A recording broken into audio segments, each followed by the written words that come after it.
Hey, it's Trout. Today I'm bringing you guys my Magicka Dragonknight build, so let's go ahead and dive into the gear. Using 2-piece Falcon Scoria, one medium, one heavy. Doesn't matter if the head or the shoulder is the heavy and which one's the medium, they both offer the same armor resistance. Using 5-piece Burning Spellweave and 5-piece Sun. We're using 4 sturdy traits, 4 impenetrable traits.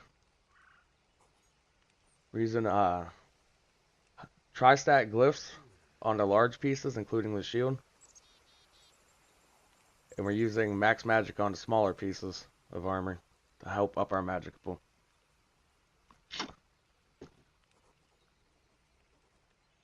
We're using one Magicka cost reduction glyph, one Magicka recovery, and one spell damage glyph on our jewels. It's easier to use sun jewels because you can just buy them. They're expensive for the gold rings, but hopefully they come up on the vendor soon. If you guys don't already have them from pre-1 Tamriel from Hellroth Citadel. And our max stamina, it's only 13k, but we can block pretty well using our CP and our 4 sturdy pieces. You can pretty much perma block up to 3-4 people, but beyond that, it's you gotta watch your stamina pool.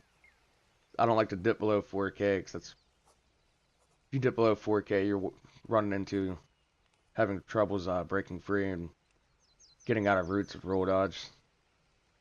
But we can block pretty efficiently on this build, and it fills back up pretty fast too, using our tri-stat pots and our battle roar passive every time we rip a leap.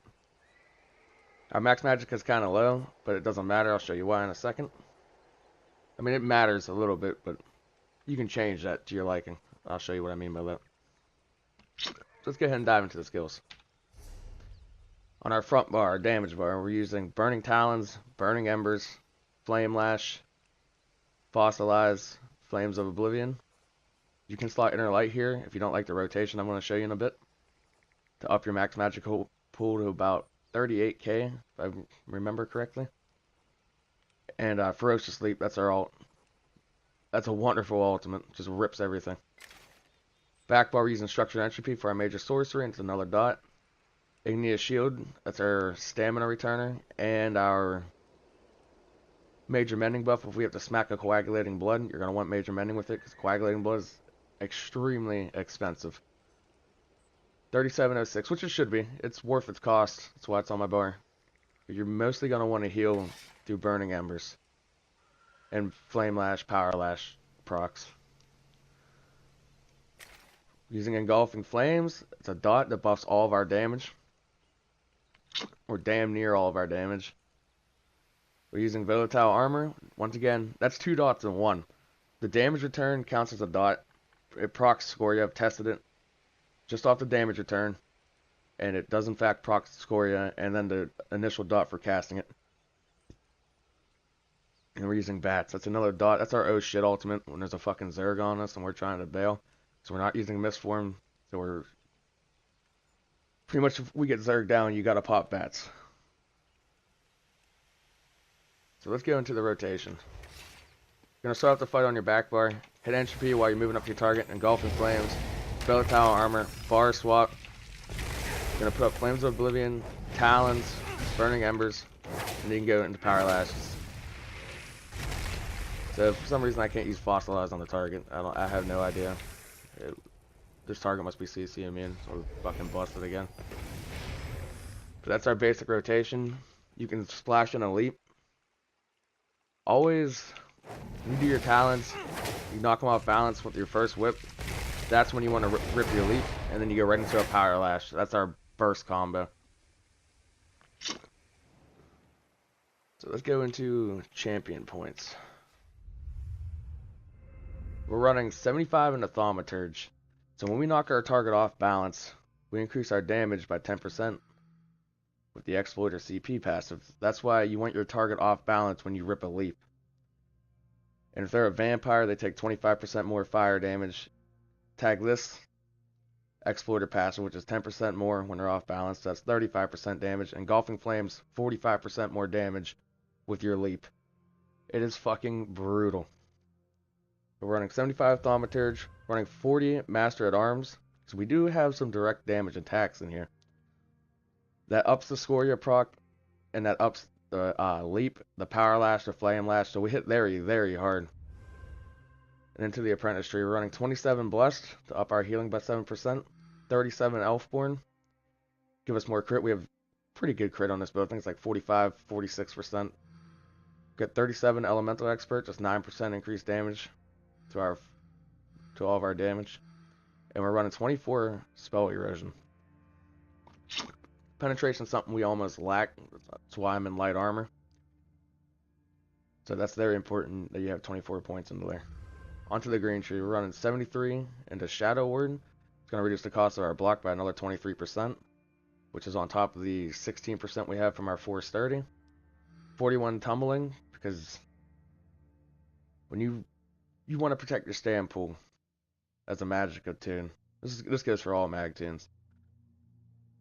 So roll dodge is very expensive. We're not medium armor. We got to try to bring the cost of that down as low as we can. Reason 75 Arcanist, up our Magicka recovery by 14%. We're not using any tenacity. You can splash. You can take some out of tumbling and splash some into tenacity if you like the heavy attack to get your stamina back. But I find that we don't have to do that very often on this build. And we're in light armor too, so we're not getting too much off our heavy attacks to begin with.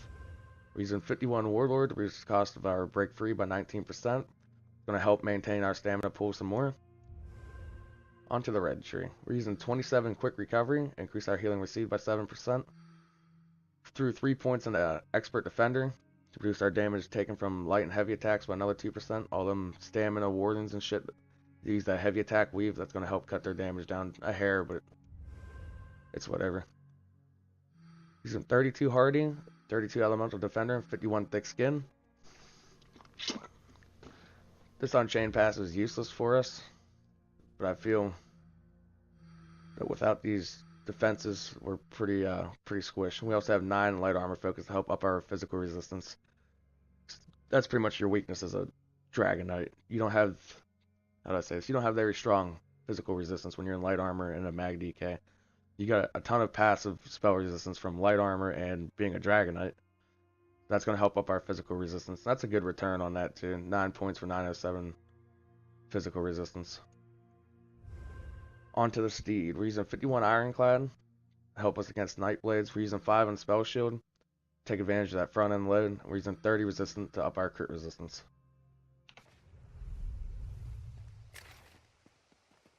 But as for the dots that go in this build, Structured Entropy, that's 1 dot to proc Scoria.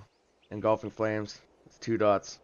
Volatile Armor counts as 2 dots, so when they attack you and they eat that Magicka damage return, that counts as a dot, believe it or not. And then plus the initial dot for casting the ability. So that's 4 dots. Burning Talons makes it 5. That's a strong ability too. That's a strong dot you want to keep up on your target as much as you can when they're not immune. Burning Embers, that makes it 6 dots. Whip doesn't have any dots. Fossilized, I don't believe counts as a dot. It's direct damage. I mean, it's a CC, so who the hell cares? But and then Flames of Oblivion, that counts as a dot, so that's 8 dots. If you want to count bats, that's 9. But I don't like to count bats because I rarely use them. And then the burning status effect from Burning Spell Weave and the fact that we're a Dragon Knight, we're proccing it all the time. It takes us up to 9 dots, or 10 if you want to count bats. This build has a lot of, how do I say this, sustained and steady damage, with big bursts being your power lash and your leap combo. So you wind up just, I don't know, destroying whatever you fight. As you probably saw in the clips before this. But I find that we maintain our stamina pool relatively well. We have 45.8% spell crit, which is nice. You could run the Thief or the Apprentice Mundus, which is what we're currently running. But I prefer an extra 238 spell damage to 7% crit. We're playing as a Dark Elf. Best in slot for a MagDk in my opinion, because of the 6% stam, 9% Magicka. And on top of that, we're a Vampire. And the passive flame resistance from being a Dark Elf really goes a long way, reducing that fire damage you take from other Dragon Knights.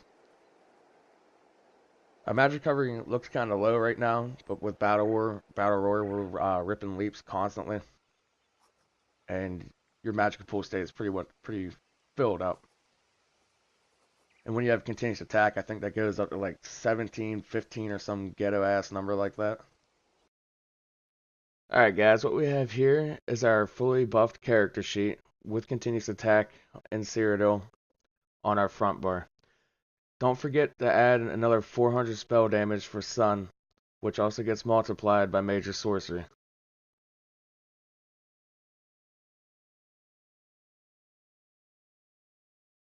Then here's our back bar. If you note, we lack 10% more crit because Flames of Oblivion is only active on our front bar. And note our Magicka recovery, it's a lot stronger than what it was when we were unbuffed.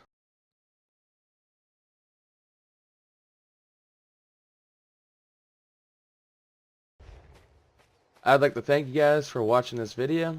I hope it helps you guys. And also forgot to say something. We're using a flame damage enchant on our back bar, berserker enchant on our front bar, and both our weapons are Nirnhound. So thank you guys for watching.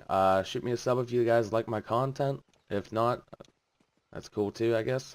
And thank you. Have a great day.